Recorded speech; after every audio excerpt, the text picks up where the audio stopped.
लिए गया है ताकि हर वो मनमानी की जा सके जो पाकिस्तान की एस्टेब्लिशमेंट चाहती है। पाकिस्तान की एस्टेब्लिशमेंट की हर ख्वाहिश को कानूनी जवाब फराहम करने के लिए ये आईनी बेंचेस बनाए गए हैं। पीटीआई को लोगों ने वोट डाला, इमरान खान के नाम पे वोट डाला। अब जितने लोगों ने इमरान खान के नाम पे वोट डाला वो मखसूस नशिस्तें उन्हीं को मिलनी चाहिए, लेकिन वो माले गनीमत है वो बाकी जमातों में बांटा जाएगा कि हमने डकैती मारी है तो डकैती के माल के अंदर जो है माले गनीमत जो हमें मिल गया है, डकैती का माल जो हमारे पास आ गया है, उसकी बंदर बांट भी तो आपस में करनी है। और बंदर बांट करवाने के लिए फिर अदालत को इस्तेमाल किया जा रहा है। पहले अदालत ने एक फैसला दिया था, लेकिन अब उस फैसले की जगह दूसरा फैसला दिया जा रहा है। बैरिस्टर गौर ने नाज़रीन एक दावा किया, ये दावे पहले भी होते रहे। अब बैरिस्टर गौर कह रहे हैं जनाब कि इमरान खान साहब ईद से पहले बाहर आ जाएंगे, उन्हें भी इस बात की उम्मीद लग गई है। बैरिस्टर गौहर को इस बात की उम्मीद कैसे लग गई, एक बड़ा सवाल है। आपके दिन में भी आ रहा होगा कि बैरिस्टर गौहर तो नॉर्मली ऐसे बातें नहीं करते, लेकिन अब उन्हें क्यों लग रहा है कि आने वाले दिनों में इमरान खान साहब बाहर आ सकते हैं। वो ये कहते हैं कि केस लगेगा ना जैसे ही इमरान खान साहब का, तो ये तो सब जानते हैं कि आधे घंटे में खान साहब की बेल हो जाएगी, और जैसे ही इमरान खान साहब की बेल होगी इमरान खान साहब बाहर आ जाएंगे। लेकिन बेल तो तब होगी जब केस लगेगा। जरा इस पे हलीमा खान साहबा का आप एक स्टेटमेंट सुन लीजिए। अंग्रेजी में उन्होंने ट्वीट किया है, मैं उसका लुबे लुबाब आपको बता देता हूं। उन्होंने कहा जी कि कई महीनों से इस्लामाबाद हाई कोर्ट के जो चीफ जस्टिस हैं वो केस नहीं लगा रहे इमरान खान साहब का, और ये सरफराज जोगर साहब हैं ये फिक्स नहीं कर रहे। लेकिन फिर वादा किया गया कि इस हफ्ते इसको फिक्स किया जाएगा। पिछले मंगल को यह वादा किया गया था, और वहां पे बहुत सारे मेंबर कौमी असम्बली और सूबाई असम्बली पहुंचे थे, खैबर पख्तूनख्वा से, पंजाब से, सिंध से, हर जगह से, जजेस को सपोर्ट करने के लिए कि आप फैसला दें, हम आपके साथ खड़े हैं। तो chief justice Islamabad high court ने कमिटमेंट दी थी लतीफ खोसा को, अली जफर को और बैरिस्टर गौर को कि वो इस केस को अगले हफ्ते जरूर सुनेंगे, यानी ये जो हफ्ता अब शुरू हो गया इसमें वो जरूर सुनेंगे। लेकिन ये केस लगाया नहीं गया, फिर इस केस को लटका देंगे, लंबा ले जाएंगे। लिहाजा अभी जो है हमारे पास 26 और 27 तारीख के 2 दिन बाकी हैं, और मेरी इतला के मुताबिक हलीमा खान साहिबा से यह वादा किया गया है पार्टी की जानिब से कि कल के दिन में सारे एमपीएस, एमएनएस, सेनेटर्स और जितने भी अरकान असम्बली हैं या अहम ओहदेदार हैं पाकिस्तान तहरीक इंसाफ के, वो सारे इस्लामाबाद हाई कोर्ट पहुंचेंगे कि इमरान खान साहब का केस लगाया जाए। अब इमरान खान साहब का केस लगाया नहीं जा रहा, लगाया इसलिए नहीं जा रहा कि इमरान खान साहब को रिहा करना नहीं है। हुकूमत के ऊपर से कुछ दबाव जो पहले उनके ऊपर थे वो दबाव अब काफी हद तक हट चुके हैं। दूसरी जानिब इमरान खान साहब पे यह दबाव डाला जा रहा है कि वो पॉलीग्राफिक टेस्ट करवाएं, वो पॉलीग्राफिक टेस्ट नहीं करवा रहे, वो कह रहे हैं मेरे वकीलों को बुलाओ। तो मेरे ख्याल में इमरान खान साहब को ये टेस्ट करवा लेना चाहिए वकीलों की मौजूदगी में। इमरान खान साहब के वकील बैठे, वो एक एक सवाल लिखेंगे, ये सवालात पूछे गए और इनके जवाब इमरान खान साहब ने ये दिए और बाहर आके पब्लिक कर दें, क्योंकि कल को इस टेस्ट को पॉलिटिक्स के लिए इस्तेमाल करेगी पाकिस्तान की एस्टेब्लिशमेंट कि हमने इमरान खान से ये पूछा तो उसने ये कहा था। क्योंकि वो पॉलीग्राफिक टेस्ट था, लिहाजा वहां झूठे और सच्चे साबित हो गए। इमरान खान ने इतना झूठ और इतना सच बोला, तो ये वो गेम डाल देंगे बाद में अगर अकेले होंगे तो। लिहाजा यहां पे इमरान खान साहब के वकला का होना जरूरी है ताकि उनके साथ कोई सियासी खेल ना खेला जा सके।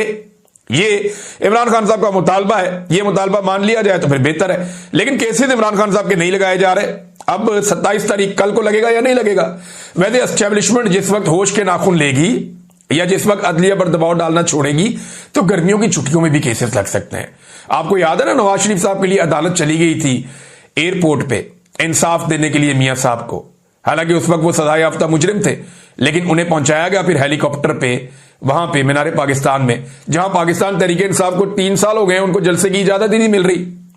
तो ये तो नादरीन इस वक्त हालात है पाकिस्तान की पॉलिटिक्स के और पाकिस्तान की एस्टेब्लिशमेंट के कि किस तरह से उन्होंने ये सारा कुछ किया है। एस्टेब्लिशमेंट का जो बढ़ता हुआ एतमाद है उसके पीछे शहजाद अकबर साहब ने निशानदेही की है कि पाकिस्तान की जो एस्टेब्लिशमेंट है वो डोनाल्ड ट्रंप की हुकूमत के करीब कैसे आई, और वो जो बहुत बड़ा खतरा उन्हें लगता था कि इमरान खान की रिहाई के लिए वहां से शोर मच जाएगा, वो उन्होंने कैसे दबाया। इस बारे में शहजाद अकबर साहब ने इस स्टोरी को खोजा है, बल्कि इसके अंदर बहुत कुछ लिखा हो भी, आप उसको पढ़ सकते हैं। एक्चुअली हुआ क्या, हालातों वाकयात के तनाजुर में आप देखेंगे तो आपको समझ आ जाएगी।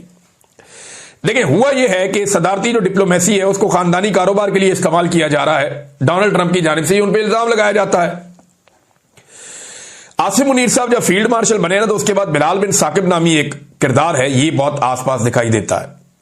तो ये बड़ी ज्यादती इन्होंने की, और इनको मिला क्या, हलीमा खान जाते हुए ये कहकर गई कि मैं मंगल को फिर आऊंगी, यानी मंगल तो दोबारा आएगा और वो मंगल को फिर आएगी।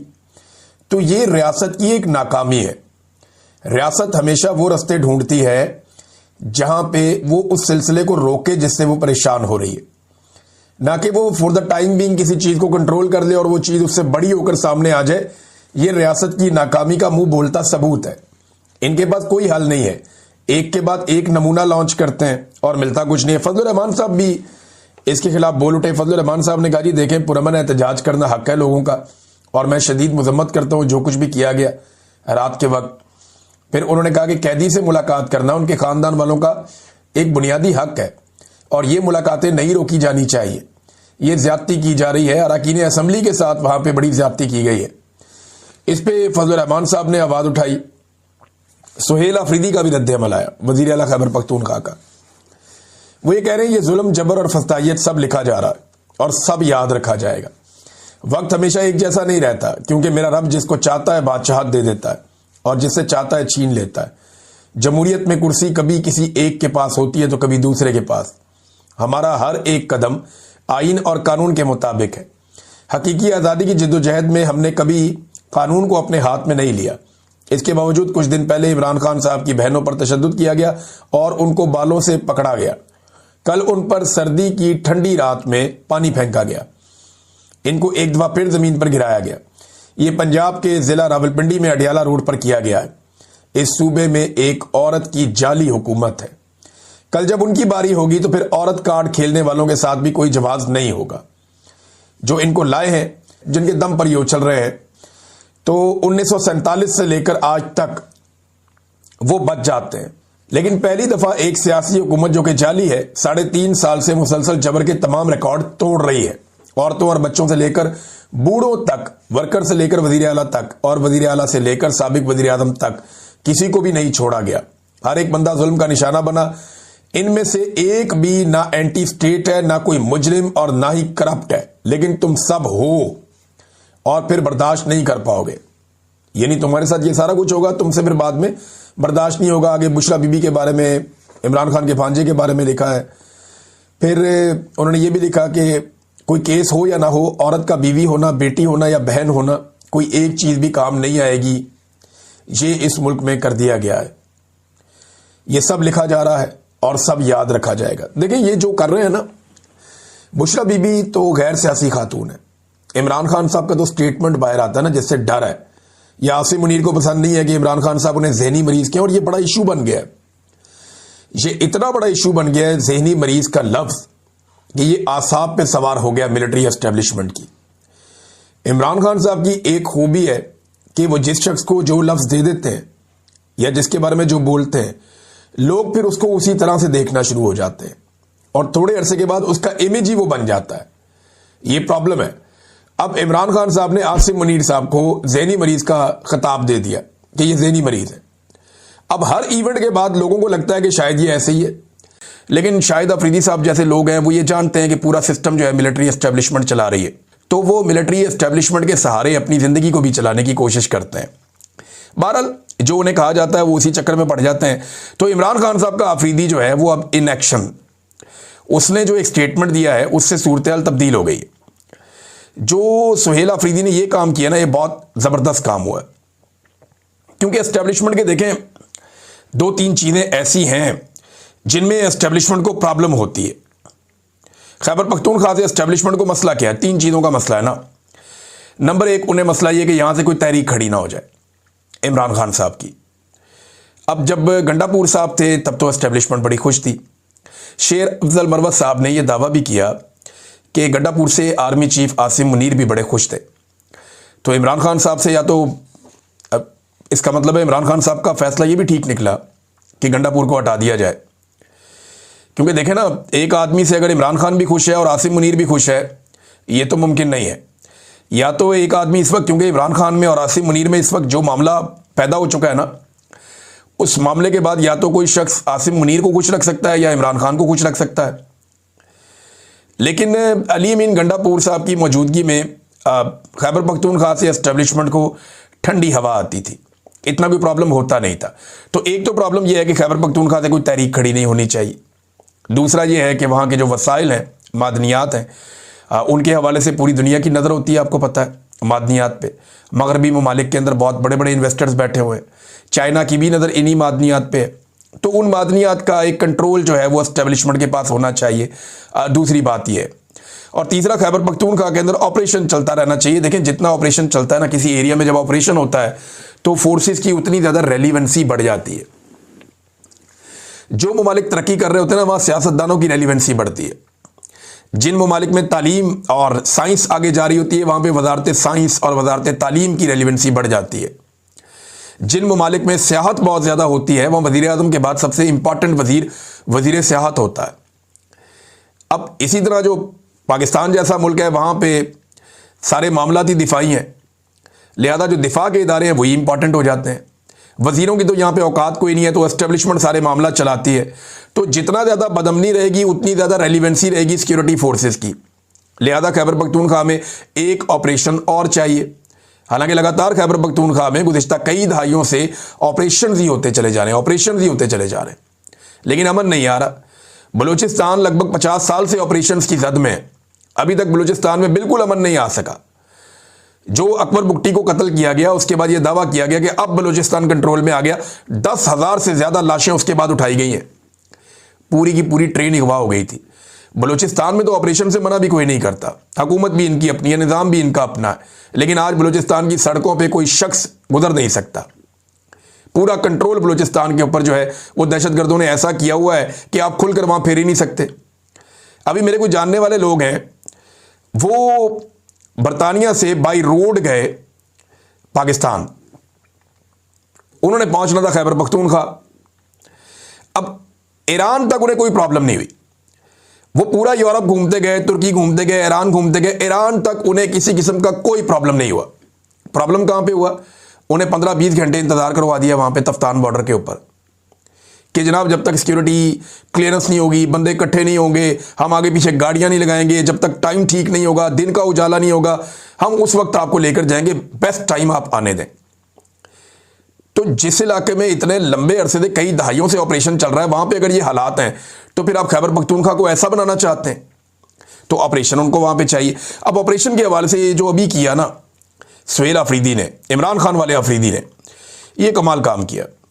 तमाम सियासी जमातों के कायदीन से टेलीफोनिक रब्ता किया सुहेल अफरीदी ने, मौलाना फजल रहमान से रब्ता किया, एमल वली खान से रब्ता किया, सराजुल हक से रब्ता किया, अमीर मुकाम, आफ्ताब शेरपाओ और मोहम्मद अली बाचा समेत दीगर बहुत सारे लोगों से उन्होंने रब्ता किया और अमन व अमान की सूरत हाल पर इन सबके साथ बातचीत की।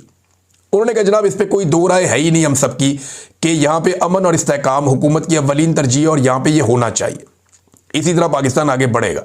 और ये फैसला किया कि एक मुश्तरका जरगा बुलाया जाए और स्पीकर साहब उसके लिए दावत देंगे और वो सबको बुलाएंगे और सारे लोग इकट्ठे हो जाएंगे। तो अब ये अगर सारे इकट्ठे हो जाते हैं ना तो एस्टेब्लिशमेंट के लिए मुश्किल पैदा हो जाएगी। देखिए जब तक ये डिवाइड रहेंगे एस्टेब्लिशमेंट अपनी मर्जी से ऑपरेशन कर सकती है, क्योंकि अलग अलग ये तमाम लोग ऑपरेशन के खिलाफ है। एमल वली खान के मुंह के आगे आप माइक करें, वो कहेंगे जी ऑपरेशन नहीं होना चाहिए, हम इसके खिलाफ हैं। आप फजल रहमान के मुंह के आगे माइक करें, वो कहेंगे नहीं ऑपरेशन नहीं होना चाहिए, आप इसके खिलाफ हैं। आप जमात इस्लामी से पूछें, वो कहेंगे जी ऑपरेशन हम नहीं मानते, हम इसके खिलाफ हैं। इवन जो बाकी लोग पाकिस्तान पीपल्स पार्टी और PMLN के मकामी सियासत करते हैं वहां पे खैबर पख्तूनख्वा में, वो भी कोई ऑपरेशन के बड़े हमायती नहीं है। वो ये जानते हैं कि ऑपरेशन की हमायत करने का मतलब ये है कि खैबर पख्तूनख्वा के अंदर अपनी रही सही सियासत को दफन कर देना। वजह यह है कि खैबर पख्तूनख्वा के अंदर आप फिरते रहें, आपको बड़ी मुश्किल से कोई बंदा मिलता है जो ऑपरेशन का हमायती होता है।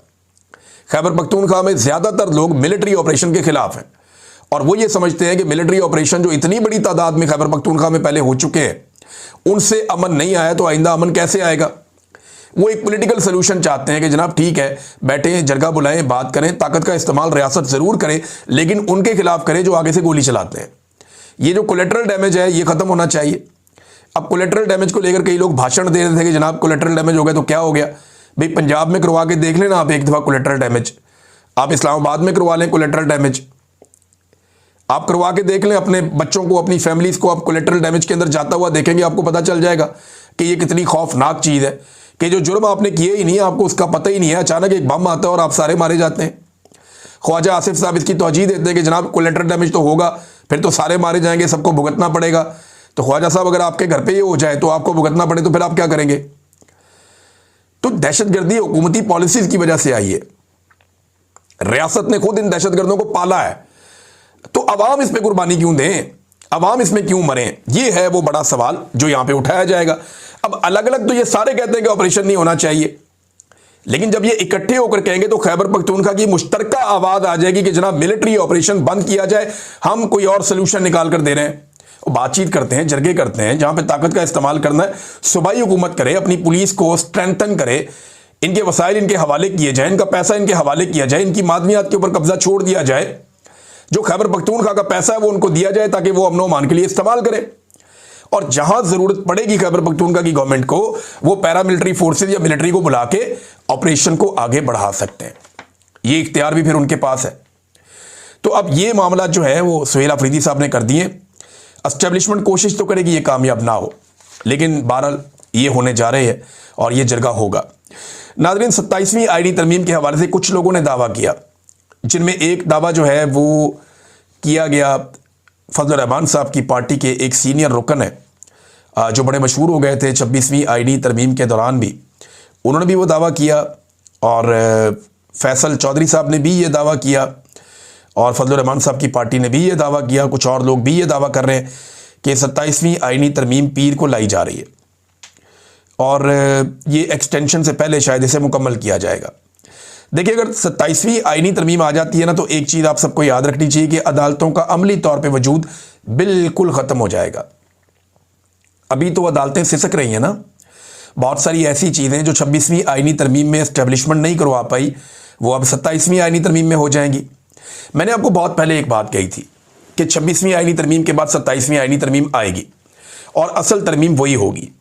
ये 26वीं आईनी तरमीम सिर्फ इसलिए की गई है ताकि 27वीं आईनी तरमीम का जो एक्चुअली करना चाह रही है एस्टेब्लिशमेंट, उसका रास्ता खुल जाए, और वो रास्ता अब खोला जा रहा है। यानी नंबर पूरे करने थे ना, तो 26वीं आईनी तरमीम के जरिए से आईनी बेंच बनाया गया।